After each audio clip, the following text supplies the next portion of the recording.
আচ্ছা, তাহলে গত ক্লাসে আমরা কতটুকু পর্যন্ত ছিলাম? ডাইজেস্টিভ সিস্টেমে কতটুকু?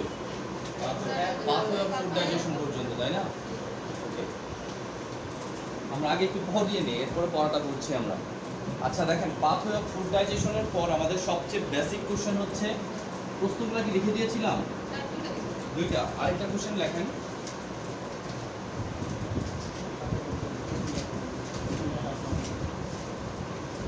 write down the part, layer, cell, opening,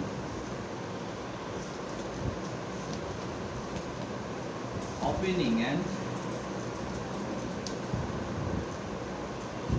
function of stomach. ঠিক আছে, স্টোমাকের part, layer, opening, cell and function.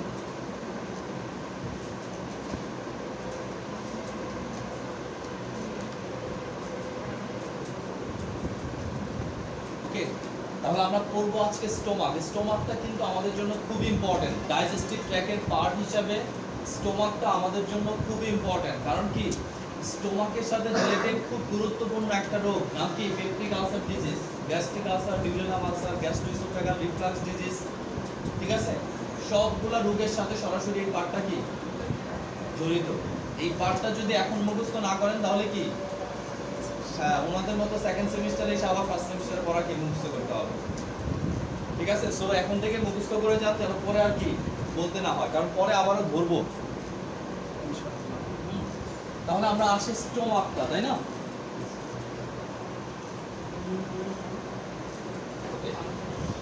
হ্যাঁ, তাহলে প্রথমে আমরা পড়ি স্টোমাক কি। হ্যাঁ,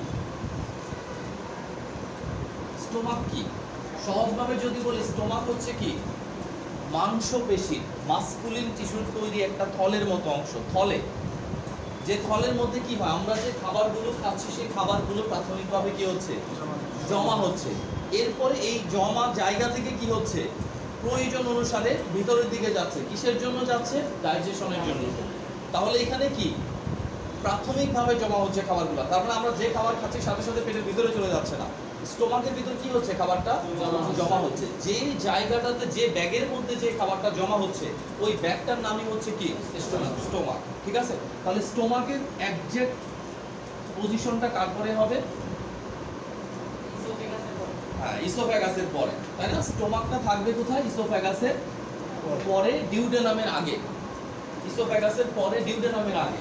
এখন আমরা কিছুদিন পরে পড়ব রিজন অফ অ্যাবডোমিন। অ্যাবডোমিনের রিজন কোথায় থাকে, মানে অ্যাবডোমিনে কোন রিজনে কোন অর্গানগুলো থাকে। অ্যাবডোমিনকে আমরা যখন ভাগ করব, দেখবে অ্যাবডোমিনকে 9টা রিজনে কি বিভক্ত।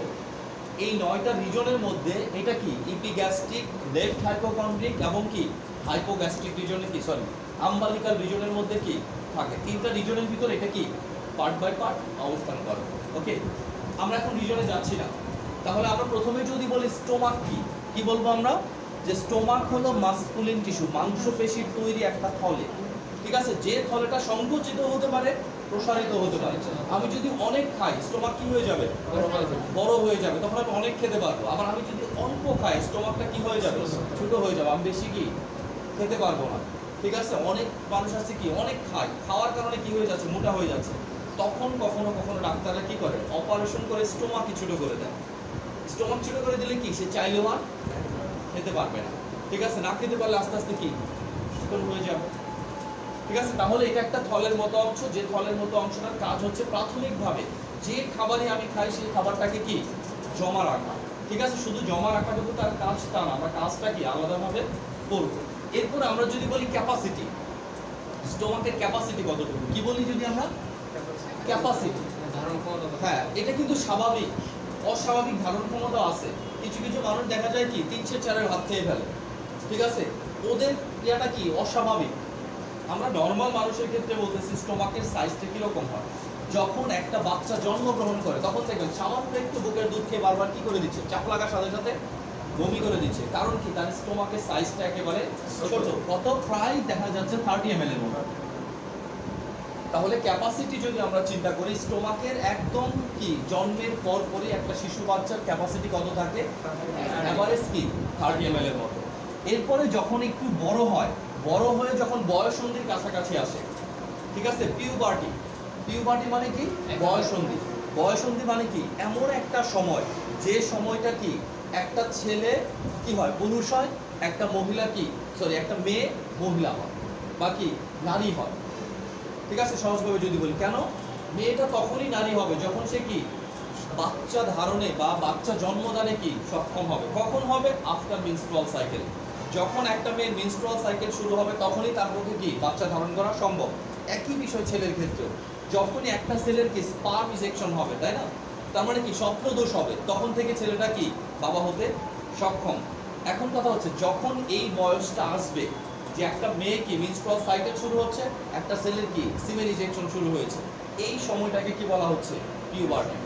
এই পিউবার্টির সময় এভারেজ কি 1000 ml পর্যন্ত কি। আমরা কেন ml এ বলতেছি সব, কারণ আমরা কিন্তু হার্ট কোনো জিনিসই ভিতরে নিতে পারি না, যাই সবই কি লিকুইড ফর্মে চলে যায়। ঠিক আছে, আমরা কি ট্রাস্ট করে এটা কি পানি দিয়ে গিলে খাচ্ছি, তাই না। আবার স্টোমাকের মধ্যে হাইড্রোক্লোরিক অ্যাসিড আছে, এটা যায় পানির সাথে কি মিশে যাচ্ছে, কাই হয়ে যাচ্ছে। কাই মানে তো বুঝেন যে ঘন এক ধরনের কি খাবারের অংশ কাই হয়ে যাচ্ছে, যের ভিতরে হাইড্রোক্লোরিক অ্যাসিড সেটাকে কি টুকরা টুকরা করে ফেলতেছে, জীবাণুগুলোকে কি মেরে ফেলতেছে, পরবর্তী ডাইজেশনের জন্য কি তাকে রেডি করে দিচ্ছে। এতটুকু ক্লিয়ার কিনা? এরপরে অ্যাডাল্ট আমরা যারা আছি, আমাদের দেখেন বই দেখেন তিনটা দেখ, একটা হচ্ছে কি অ্যাট বার্থ জন্মের পরই, এরপরে কি আছে পিউবার্টি, এরপরে কি আছে অ্যাডাল্ট। ঠিক আছে, অ্যাডাল্টের জন্য কত আছে 1500 ml। তার মানে একজন অ্যাডাল্ট 1500 ml পর্যন্ত খাবার কি খেতে পারবে। কিন্তু এটা কি সবাই সমান পারবে? ডিপেন্ড করতেছে কার চাহিদা কতটুকু, কে কতটুকু খায়। স্বাভাবিক, সে বেশি খাবে, ক্ষুধা তো বেশি লাগবে, তাই না। কেন বেশি খায়? স্টোমাক কি ক্ষুধা, বড় সাইজের স্টোমাক পুরোপুরি ভরে না, এই জন্যই তো তার বারবার কি ক্ষুধা লাগতেছে। আপনার স্টোমাক ভরতে লাগবে কত 1500 ml, আমার স্টোমাক ভরতে লাগবে কত 1000 ml। ঠিক আছে, আপনি কাজ করবেন যতটুকু, আমিও কাজ করবো ততটুকু। তাহলে এই যে 500 ml খাবার বা 500 ml খাবার কি হবে, ফ্যাট আকারে জমা হবে, আস্তে ধীরে ধীরে কি হবে চারদিকে বাড়তে থাকবেন। কারণ একটা নির্দিষ্ট সময় আমরা কি উপরের দিকে উঠি, এরপরে কিন্তু আর উপরে উঠি না, পাশে যাই, খালি কি পাশে ছড়াই ফেলি। গাছের মতো, গাছ কি হয় উপরের দিকে উঠে, এরপরে কি হয় সাইডে বাড়ে, আপনিও একই হচ্ছে। এরপরে একটা সময় পরে কি নিচে নামতে থাকেন। তাহলে এতটুকু ক্লিয়ার তো স্টোমাক কি, স্টোমাকের ক্যাপাসিটি কত। এখন আমি যদি বলি স্টোমাকের ওপেনিং কি, ওপেনিং মানে হচ্ছে ছিদ্রপথ। স্টোমাকের দুইটা ছিদ্রপথ আছে, একটা হচ্ছে ইনপুট, একটা কি আউটপুট। তাহলে ইনপুট এই পথটা থাকে হার্ডের লেভেলে। কোন লেভেলে থাকে? হার্ডের লেভেলে। সেই জন্য এটার নাম হচ্ছে কার্ডিয়াক ওপেনিং। কি নাম? Cardiac opening. আর একটা থাকে কি পাইলোরাসে, মানে স্টোমাকের সবচেয়ে নিচের অংশটাকে বলা হয় কি পাইলোরাস, মাঝখানের অংশটাকে বলা হয় কি বডি, আর এই অংশটাকে বলা হয় কি ফান্ডাস। তাহলে স্টোমাকের পার্ট কয়টা? তিনটা। কি কি? ফান্ডাস, বডি, পাইলোরাস। স্টোমাকের ওপেনিং কয়টা? যেটা কার্ডিয়া মানে ইসোফ্যাগাস এবং স্টোমাকের যে জয়েন্ট, ওইখানে যে ওপেনিংটা, এখানে থাকে কি কার্ডিয়াক ওপেনিং। আর পাইলোরাস এবং ডিউডেনামের মধ্যে যে জয়েন্ট, এখানে যে ওপেনিংটা থাকতেছে এটার নাম কি পাইলোরিক ওপেনিং। পাইলোরাসের যে ওপেনিং থাকে পাইলোরিক ওপেনিং। আর ইসোফ্যাগাস স্টোমাকের সংযোগস্থলে যে ইয়াটা থাকতেছে ছিদ্রটা, সেটার নাম কি কার্ডিয়াক ওপেনিং। ক্লিয়ার তো? দুইটা ওপেনিং। কি কি? কার্ডিয়াক মানে হার্টের লেভেলে থাকে উপরেরটা, আর পাইলোরাস মানে কি নিচেরটা, পাইলোরিক ওপেনিং। ক্লিয়ার? আমি যদি বলি পাইলোরিক ওপেনিং এর কোন দুইটা পার্ট আছে, আপনি কি বলবেন? স্টোমাক এবং ডিউডেনাম। যদি বলি যে কার্ডিয়াক ওপেনিং কি, কোন কোন পার্টের সংযোগস্থল? ইসোফ্যাগাস এবং স্টোমাক। ঠিক আছে, ওকে। তাহলে আমাদের কি কি গেল? প্রথমে গেল কি ক্যাপাসিটি, এরপরে কি গেল পার্ট, এরপরে গেল ওপেনিং। এইটুকু জিনিস ক্লিয়ার কিনা? স্টোমাক কি, স্টোমাকের ক্যাপাসিটি কি, স্টোমাকের পার্ট কি, স্টোমাকের ওপেনিং কি, ক্লিয়ার? ঠিক আছে, এইটুকু ক্লিয়ার হলে নামাজ পড়ে আসা। ঠিক আছে, পরেরটুকু আমরা পরে দেখাবো। দেখেন, আপনাদের বারবার বলতেছি যে আপনাদের জন্য অ্যানাটমি ফিজিওলজিটা কি সেই রকম গুরুত্বপূর্ণ যেরকম কি মাছের জন্য পানি, সহজ কথা। কারণ আপনি যদি মেডিকেল সায়েন্সে থাকতে চান, মেডিকেল সায়েন্সের সকল সমস্যাগুলো কোথায় হবে? বডিতেই কিন্তু হবে, তাই না? তার মানে বডি নাই মানে মেডিকেল সায়েন্স বলে কোনো শব্দ নেই। এখন আপনি বলতে পারেন যে আমি তো ওষুধ বিক্রি করবো, আমি এগুলো কেন জানবো? ওষুধ যখন আপনি হাত দিয়ে ধরবেন তখনই আপনার এগুলো জানা লাগবে। কারণ কি, ওষুধ কিন্তু আদা পেঁয়াজ মরিচ না। প্রত্যেক ওষুধের কি আছে? টক্সিসিটি আছে। প্রত্যেক ওষুধের কি আছে? অ্যাডভার্স ইফেক্ট আছে, সাইড ইফেক্ট আছে, তাই না? কন্ট্রা ইন্ডিকেশন আছে, ইন্ডিকেশন আছে। সো ইন্ডিকেশন যখন আপনি জানবেন, ইন্ডিকেশন মানে কি? রোগ, এই ওষুধ এই রোগের জন্য খাই, এই ওষুধ এই রোগের জন্য খাই, এটা তো জানতে হবে।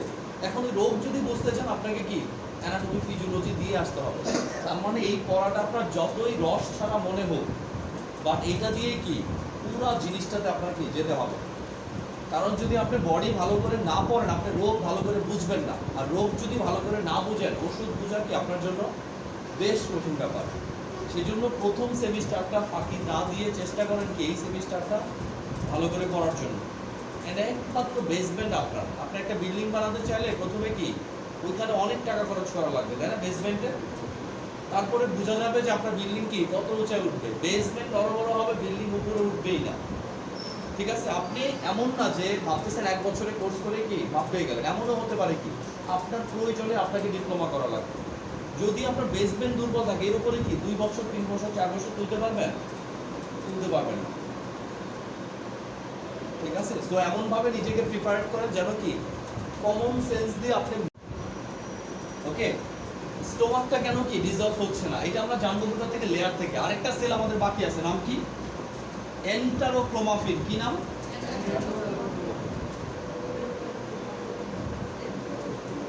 হ্যাঁ, এন্টারোক্রোমাফিন সেল। এই এন্টারোক্রোমাফিন সেলের কাজ হচ্ছে গ্যাস্ট্রিন রিলিজ করা। কি রিলিজ করা? গ্যাস্ট্রিন।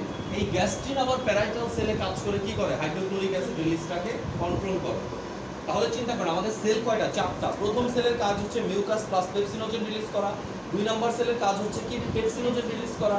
3 নাম্বার সেলের কাজ হচ্ছে কি হাইড্রোক্লোরিক অ্যাসিড রিলিজ করা। 4 নাম্বার সেলের কাজ কি গ্যাস্ট্রিন রিলিজ করা। সেলগুলোর নাম কি? প্রথমটা হচ্ছে মিউকাস সেল, 2 নাম্বারটা হচ্ছে পেপটিক অর চিপ সেল, 3 নাম্বারটা হচ্ছে কি প্যারাইটাল সেল, 4 নাম্বারটা হচ্ছে এন্টারোক্রোমাফিন সেল। মনে থাকবে তো?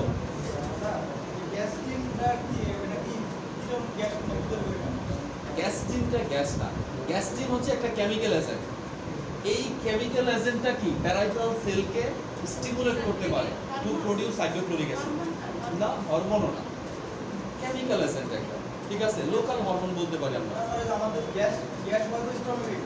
গ্যাসটা গ্যাস্ট্রিন থেকে আসে না, গ্যাসটা হাইড্রোক্লোরিক অ্যাসিড গ্যাস থেকে আসছে। ঠিক আছে? গ্যাস্ট্রিন থেকে গ্যাস আসে নাই। গ্যাস্ট্রিন একটা কেমিক্যাল যেটা কি করে হাইড্রোক্লোরিক অ্যাসিড নিঃসরণটাকে নিয়ন্ত্রণ করতে পারে পার্শিয়ালি। অতিরিক্ত পরিমাণে গ্যাস্ট্রিক খেলে তো হাইড্রোক্লোরিক অ্যাসিডটাই হয়ে যায়, তাই না? আচ্ছা, আমরা ডিজিজ রিলেটেড পড়াগুলো পড়বো। আগে আমরা নরমাল জিনিসগুলো দেখি, তাই না? নরমালি আমার স্টোমাকের মধ্যে কি রিলিজ হচ্ছে? Hydrochloric acid gas. এই হাইড্রোক্লোরিক অ্যাসিড গ্যাসের জন্য কি তৈরি হচ্ছে? গ্যাস্ট্রাইটিস রিলেটেড যত প্রবলেম আছে, আলসার রিলেটেড যত প্রবলেম আছে, জিআরডি বলছিলাম আমরা কিছুক্ষণ আগে, তাই না? কিন্তু এটা গ্যাস্ট্রিনের জন্য না। ঠিক আছে?